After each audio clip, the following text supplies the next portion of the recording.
Ain't shit change. Real talk though. Niggas know how I do it. It's every time. No, I'm back, so they gon' jump on board. Young and black, I'm only 24. I ain't sure what God got in store. Let it pour, let it come from the core. Drawed on the E-way, the will of sport. Been a bull, axe, I'm still a bull. Sending Horace back to different boys. He need to relax, I send him boys. Murders at the max, the clip is full. Better watch your back. Hello, ladies and gentlemen, and welcome to episode number 12 of the hashtag whyisthisnews podcast. This may be the last podcast I do for a while. For those of you guys that don't know, I still go to school, people. I'm still in college. For those of you guys that don't know, I still go to school, so I leave this Friday, going back to school. So the podcast probably won't be returning until either October or November. I don't know when exactly it may return. I would say anywhere from October to November most likely is when you guys will see episode number 13 of this podcast. So yeah, like I said, I've been enjoying doing these podcasts. I've been more consistent about it lately. I'm doing it every single week. This one is on a Monday. This one's on a Monday. Usually I do it on the weekend, either Sunday or Saturday. This one's on a Monday just because I got busy with other stuff, and I was trying to take a little bit of a break because I was doing school stuff and other stuff like that. Just trying to take a mental break so I can get back into making these videos for you guys. So yeah, you guys probably won't be seeing as many videos from me as you guys have seen before in the past. So bear with me on that. But the videos that I do have planned are banger videos. It's not gonna be no like I'm just doing like reaction. There are gonna be some reaction videos, but there are gonna be some banger videos that I got coming for you guys on the way. Some different other than just reaction videos that I'm gonna have for you guys. So you guys look forward to that. But we're gonna talk about 4 topics today. Talk about 2 albums and then 2 topics today. The first topic we're going to talk about, and this is one I'm again late on because I haven't done the podcast yet. That is this Nicki Minaj and Joe Budden beef I don't know if it's a beef or it was just a situation that happened. So, and it goes back to 2 years ago, and I've talked about this before. I made a whole Nicki Minaj video about the whole Nicki Minaj and Cardi B beef and stuff like that. This is all this really starts to boil down to is this beef between Nicki Minaj and Cardi B. And I'm kind of tired of talking about it. I mean, it is what it is. They don't like each other. I mean, it is what it is. So, but let's talk about what happened between Nicki and Joe Budden. So Joe, I was on the Everyday Struggle show a couple years ago. This was when he was on the show with DJ Academics. He's no longer on the show anymore, obviously. He just does his podcast show. He had this whole conspiracy theory when in reality, my man knew some shit. My man knew some shit. He kept saying, I know nothing. Bullshit. He knew everything. He knew fucking everything. And he said he had a conspiracy theory saying that Nicki Minaj wasn't quote unquote aware that Cardi B was going to be on the song with Motorsport, and the song was sent. Well, Quavo and Nicki Minaj recorded the song, and then Quavo sent it to his boys, and then he sent it to the boys. Offset's obviously dating Cardi B. Cardi B is gonna hear this shit, and then you hear the rumors about him potentially dissing Cardi B on the song, and it's like whoa, what's going on here? So she got pissed about that and said, y'all better not release this shit or else, basically like threatening them. And then we got Cardi B on the song, and that's where the whole Motorsport beef started. Now, obviously, the issue that a lot of people have with Joe Budden is that they feel like that he is pinning women artists that are coming up against her, which from when you're from the outside looking in, because from the outside looking in, it does kind of look like we pin the top two female artists that come up against each other. It does seem like we do that, but in reality, in this case, these two actually did have issues with each other. These two really did have issues with each other. Obviously, it just seemed like Cardi B wanted to be the top female rapper, but she's more humble about it and stuff like that, to the point to where it doesn't come out. But in reality, she wants to be the best. And then Nicki Minaj seeing that people are liking this new girl, and it's like, what about me? And people are trying to get her the fuck out of here, and she feels some type of way about it. So I mean, it's probably part of where it starts to stem. And then obviously after that, you had the whole Cardi B finally outburst talking about she has been shading her for a while now, talking about her and her child and shit like that. And then we had the red carpet incident where Cardi B threw a shoe, and then it really got it's official now. Like, the people that doubted that they were beefing, there was your evidence right there that Joe Budden and academics, they weren't lying about them having issues and shit like that. But as far as what this altercation between Nicki Minaj and Joe Budden, right? There are certain aspects that I agree with Nicki on, her getting mad at Joe, but then there's certain aspects where I feel like there's certain aspects of her arguments that she didn't really, I don't think that were valid to me. So the ones that I thought were valid was when Joe Budden said that Nicki Minaj is on drugs. That's out of line. That's foul. Like you can't just accuse someone of doing drugs. You just can't do shit like that. Like that's out of order. Like you have to have some sort of evidence to say that that's true. And Nicki was right to go off on him about that. If she hasn't really been able to go off on him for the past 2 years, and then she's finally able to do it on a public stage, then yeah, she has a right to go off about that for accusing someone of doing drugs. She says may have done it before.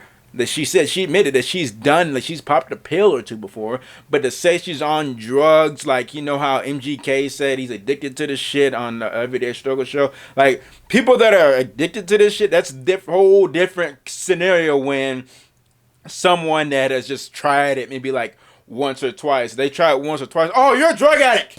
Oh, you're a drug addict. You try it once or twice, you're automatically a drug addict, huh? Wait, what? I didn't think that's how drug addicts work.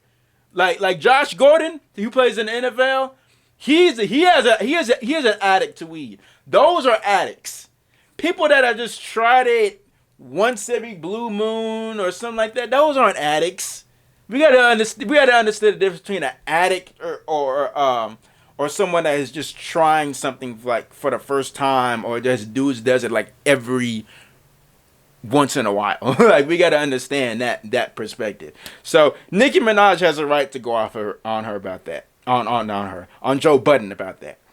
Now, as far as with the motorsport thing, from all the information I've collected and looked at from ins and outs, Nicki Minaj, for her saying that she was lying, that Joe Budden was lying, saying that Nicki Minaj didn't know that this person was going to be on this song, or that everything was planned. Also with the Megan Thee Stallion song, it looks planned. Yes, when you get on IG Live together talking about shit, and then not even a week later you put out the hot Summer Girl song, it looks like that shit was planned. I'm sorry. That shit does look like it's planned. Now, you can tell me in a respectable way, hey, shit wasn't planned. Everyone was telling, like she said, she explained that everyone was on it. But you can't say that Joe Budden saying that she it looked like a marketing tool and stuff like that, that she's quote unquote lying on her. That's just his opinion, that he thinks from his perspective that the shit was planned. I thought the shit was planned. When I seen the shit going crazy all over Twitter, I'm like, this is some planned shit for a song that's coming out. That's just me. That's just me looking at it. I'm not even in the music industry. I look at that and I see that as, oh, that's a nice little marketing tool to roll out a song. It's very good. I don't understand how that could make someone mad, saying that they're lying on them for saying that they planned this stuff like that. How does that get you mad? How does that make you mad? Because someone says look like marketing, that's almost damn near like a compliment, even though like you weren't necessarily marketing, you were marketing. You didn't even realize you were marketing, basically. So I don't understand how you get mad for someone saying that you were doing like a tactic or a marketing tool, which was very clever. Like, I look at it as a compliment. Now the other shit with Joe Budden and that with the motorsport situation, where she said that he lied, saying that she didn't know that Joe Budden, that Cardi B was on the record. Well, again, that was Joe Budden's opinion.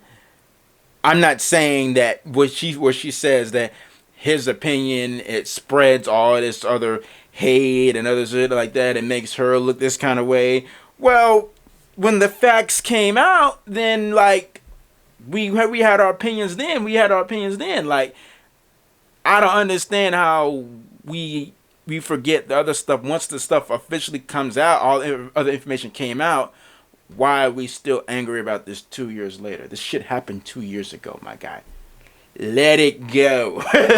Let the shit go, okay? It's not that serious. So, like, obviously, I don't know if people have heard, but Nicki Minaj did indeed diss Cardi B on the Motorsport song.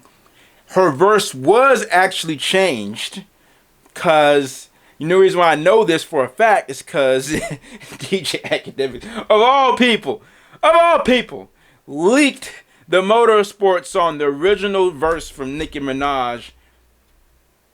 And it's clear as day she's dissing Cardi B. It's even more clear on the original verse that she's dissing Cardi B. It's even more clear. And then Cardi B came out the other day saying that that's not the only version of that Motorsport track that even Academics leaked. There's even another version where Nicki Minaj, I haven't heard this version, but Nicki Minaj is dissing Cardi B even worse on the Motorsport song. Even worse. So there's multiple versions of this where it's almost like the verse that got leaked was a light diss. The other verse was even more of a direct shot at Cardi B. So to say that they didn't have issues, bullshit. Because back then it was bullshit for people to try to say that they didn't have issues if there were multiple versions of the song of Nicki Minaj dissing Cardi B. This is according to Cardi B, by the way. This isn't according to any other source. This is according to Cardi B. This is what she said, that there were other versions of this song, and there were even worse digs at Cardi B that made her even more hot than what she already was, than what the original, the leaks part that came out from DJ Academics. So yeah, that's part of the reason why Nicki Minaj can get stuff cleared from Atlantic, songs with Atlantic. She got with other artists that are signed to Atlantic. So it's a whole it's a whole industry thing going on with Nicki Minaj. I think it's even more of a battle between Nicki Minaj and Atlantic Records, is the fact that Atlantic Records, they got Cardi B. Nicki Minaj is considered the best, and well, considered. I mean, you know, to me, Cardi B right now is making better music than Nicki Minaj. Music. I didn't say rapping. I said music. All right. I think Cardi B is making better music than Nicki Minaj, but they're gonna push Cardi B because that's their number one artist, And who's the competition? Obviously Nicki Minaj. So they're not gonna do anything to try and help Nicki Minaj when they want their female artists to be at the top. That's how they want it. That's how the music industry works. They want their product to be the best. They want their product to be seen as the best. So that shit like this is gonna happen. So yeah, like I said, it's not surprising about the whole motorsports thing, and then Nicki Minaj going off to Joe Budden about it, about his conspiracy theories and stuff. But the one part I do agree with Nicki Minaj is when Joe Budden talked about the drugs part. Like, that's out of line. Like, that's, you can't just accuse someone of doing drugs and not have any full evidence about it. See, with the motorsport thing, evidence came out to prove Joe Budden's points. With the drug shit, there was no evidence at all to prove that Nicki Minaj was indeed on drugs. So where the fuck that came from, I don't know. I don't know. I don't agree with Joe Budden on that shit. I don't. But yeah, Joe Budden has had a very interesting 2 weeks with the list and then this shit. He's had a very interesting 2 weeks. So yeah, let's go on to the other topic I want to talk about, and that is with A$AP Rocky. This news literally came out literally the day after I filmed I think maybe even the day of I put the podcast out. Right, like, I was like, shit. Like, damn it, this news sure did drop like right after. So A$AP Rocky, he was found guilty of the charges, but he is just paying fines basically over in Sweden, which is probably something that he can easily take care of. So he's back. He had a performance, I believe, at another country. I can't remember the name of the country, but they were saying all chanting "fuck Sweden" and shit like that. So that shit was, I mean, hey, I mean, that's people speaking for themselves. I mean, with this case, I mean, it was just crazy to me that this man was being charged with this when in reality the dude was running up on them and giving them that kind of energy. So they're just, all they're doing is trying to protect themselves because they don't know what the dude is capable of, like I've said in the past. But I mean, I don't know. I mean, him being found guilty, at least he's not gonna be in jail, in Swedish jail for any time at all. At least that did not happen. At least that didn't happen. So Rocky's free.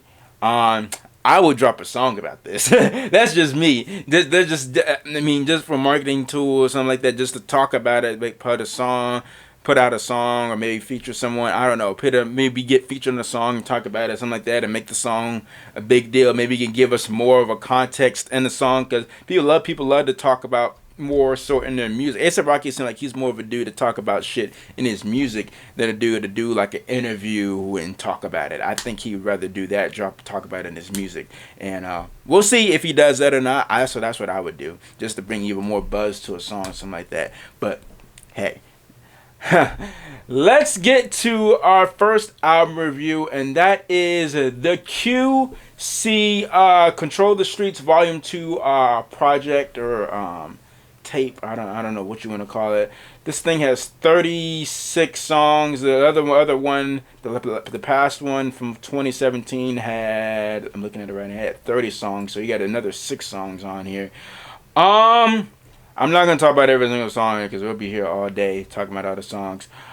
This project overall, because it's 36 songs, it's just like 36 songs. Like, oh my lord, like how the hell, like how the hell do you listen to a project of 36 songs thoroughly and enjoy it completely through? Like, I feel like that's impossible. Like, even Chris Brown with his album Indigo, and even his previous album, it had 30-some songs. Even though the album was really good overall, there are still songs in there that there's no way you're gonna not find a song that you don't like. Like it's impossible, because you're just listening to just all kinds of stuff. Now, the good thing about it is that there is different artists on the song, so it's just not just straight Chris Brown, which helps somewhat. There's different artists on here, which helps. But this project overall, for me, I feel like the first one was better. I feel like Volume 1 was better compared to Volume 2.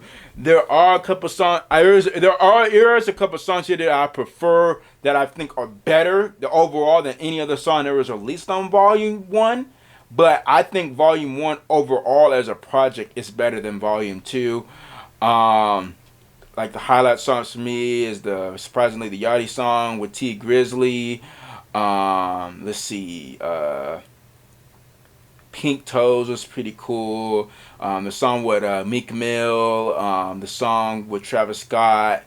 The Young Thug song, I forget which song was it that Young Thug had on his own. That was pretty cool. Yeah, those are like the main kind of like highlight songs for me of this entire album. Yeah, 36 songs. It's just hard to make a project that is just gonna be enjoyable throughout. Like I feel like that's mission impossible. Like it's impossible to do that. If an artist it was ever to make a 36 song album that is complete fire, that might be it will be the greatest album probably ever. If they could do something like that, like I don't know how you could be able to put a compilation of an album together like that. I don't see how it's possible. But yeah, that is it for that album. You guys let me know you guys' thoughts on the QC Control the Streets Volume 2 album. And then the last album we're going to talk about is Young Thug with So Much Fun. Now, here's what I'm going to say about Young Thug over the years, right? In the beginning, I used to not like Young Thug. I was not the biggest fan of Young Thug. I was not understanding what the fuck he was saying. I wasn't a fan of that shit at all. Ooh, excuse me. I wasn't a fan of Young Thug in the beginning. But over the course of the past, I would say 2 or 3 years, I'm starting to like Young Thug. And from what I've seen from people from other social media, people aren't necessarily liking the Young Thug now. The Young Thug that I like is the Young Thug that I see people not liking so much because, crazy enough, people like the fact that you don't know what the fuck he's saying. And for me, I like the fact that I can understand what the fuck he's saying. It's crazy to me. That is so crazy to me. That the thing that people are starting to have an issue with Young Thug is the thing that I like about Young Thug. Like, I like that I can understand what he's saying. Like, there's some instances where, like, the parts where you don't understand what he's saying in his music. That's growing on me a little bit, but not to the point to where if I don't understand anything he's saying, he's doing, I'm like, skip. Skip. I'm not listening to it. I'm not doing it. No. We're not doing that, Young Thug. So that's just so crazy to me how the Young Thug that people can understand now. Nah, fuck that. We don't want that Young Thug. No, we don't like that Young Thug. We want the Young Thug that we don't understand a word he's saying.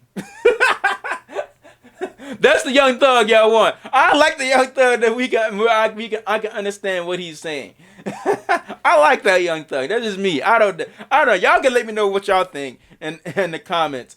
But to me, the Young Thug that speaks fluent English, English is better than the What'd he say? What? Can someone tell me what the fuck he just said? That Thug. I don't like that Thug. But we're actually gonna go through this track for track because actually I listened to this album in full at least 2 or 3 times. First song, Just How It Is. Cool little track, cool little good intro track starter, stuff like that. Submate is trash. With Future, trash. He is literally saying submate in the hook for I don't know how long, and I'm just sitting there like, is that it? Is that all we're doing? Future and Thug, that's all we're doing. Submate. Yeah, submate. Some UK slang, but like, come on, fam. Ecstasy, surprisingly, a song named Ecstasy is actually pretty good. Surprisingly, because a song about ecstasy, you're like, okay. Hot featuring Gunna. This song is fire. Now, this song is probably the hottest one off the album, and this song to me is actually fire. Wheezy, bro, this brother as a producer, dog, man, this brother's nice. This brother's good, bro. Him and Turbo, I mean, they're really, really good. There are some up and coming producers for sure. This song is fire. Light It Up, not a big fan of this song. Surf, I'm like, there's some points where I'm like, yes, fire. Then there's some points where I'm like, I don't know. So like this song with Surf featuring Gunna, I'm not so sure about it. Bad featuring Little Baby. I like Young Thug's part. Not the biggest fan of Little Baby. I'm not a Little Baby guy. I'm starting to realize I've seen people say, it's either you prefer Gunna or you prefer Little Baby. I think I prefer Gunna over Little Baby. I'm not the biggest fan of Little Baby. I'm just not. I'm starting to realize that now. I'm not the biggest fan of Little Baby. And then the next song is Little Baby, and I'm not a fan of that song either. Not a fan of the Little Baby song. What's the Move with Lil Uzi Vert? Like this song. One of the better songs on the album. Uzi hasn't put out an internal outtake. I don't know when the fuck that project is coming. He's putting out singles here and there, but that's about it. That's the only thing we're getting from Uzi right now. Other than that, we're not getting much from Uzi at all. We haven't gotten an album in 2 years. So yeah, I don't know when we're gonna get the project from Uzi. I don't know. Okay, guys. Camera went out again. I guess I'm getting pretty long on this podcast. I didn't think this podcast was gonna be this long, but I guess it's gonna be pretty long for you guys. But I was talking about Little Duke, the song with I Bought Her. Pretty decent song. Like I said, I'm not the biggest fan of Little Duke, but he was pretty good on this song. Jump Out the Window. Not a big fan of this song. Not a big fan. I'm Scared, featuring 21 Savage and my boy Doughboy. Doughboy is one of my top 10 favorite artists. I bet a lot of you guys didn't even know that. I've been listening to Doughboy for even before he went to jail. Like even before he went to jail, he got out I think like 2 years ago. He was in jail for like a good 2 or 3 years. But I'm listening to him for probably 6-7 years now, bro. I listened to him from the start. So I was happy that he got a feature on this album. Pretty good look for him. Doughboy, he's obviously worked with Young Thug before in the past on his previous projects. The song, not the biggest fan of the song overall, but I do like Doughboy's verse. 21 Savage was decent. I'm not the biggest fan of how Young Thug came on the song. Was not a fan of how Young Thug came on the song. Was not a fan. Cartier Gucci Scarf with Little Duke. Nah, that's a no for me. Big Tipper with Little Keed. Not bad song. Not a bad song. Not complaining about this song. I would not, if like I was listening to the song, I would not skip it. Like I would not skip the song. Like it's a decent song. Pussy, trash. This song's trash. Sorry. Let's go on to the next song. Circle of Bosses with Quavo. Fire song. This one's a very good song. No, when I saw Quavo in the Future, I'm like, Quavo hasn't been given the best features as of late, but he did pretty damn good on this song. Again, the production on this song was crazy. This was produced by Wheezy again. Man, Wheezy when he was producing some of these songs, he was doing his fucking thing. Mannequin Challenge with Juice WRLD. Decent song. I wouldn't say like it's a crazy song. I wouldn't skip it.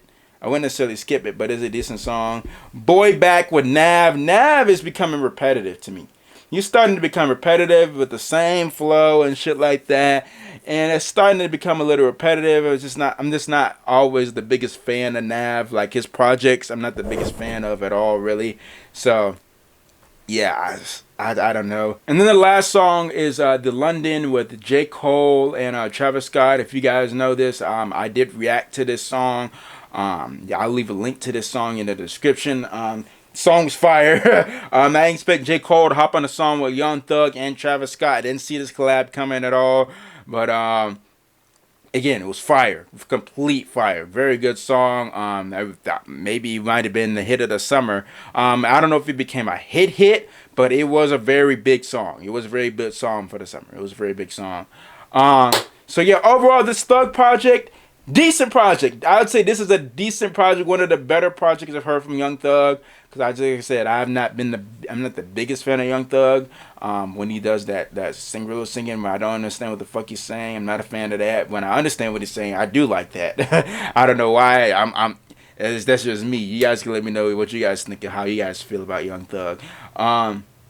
But yeah, that is gonna do it for episode 12 of the hashtag Why Is This News podcast. I had a lot of issues with this. I don't know why my camera keeps shutting off for some reason, but I gotta end this off pretty quickly. This is the final episode for, not final episode overall, but like final episode for a while, at least. Like I said, I'm gonna be going back to school, but I got banger videos coming for you guys on the YouTube.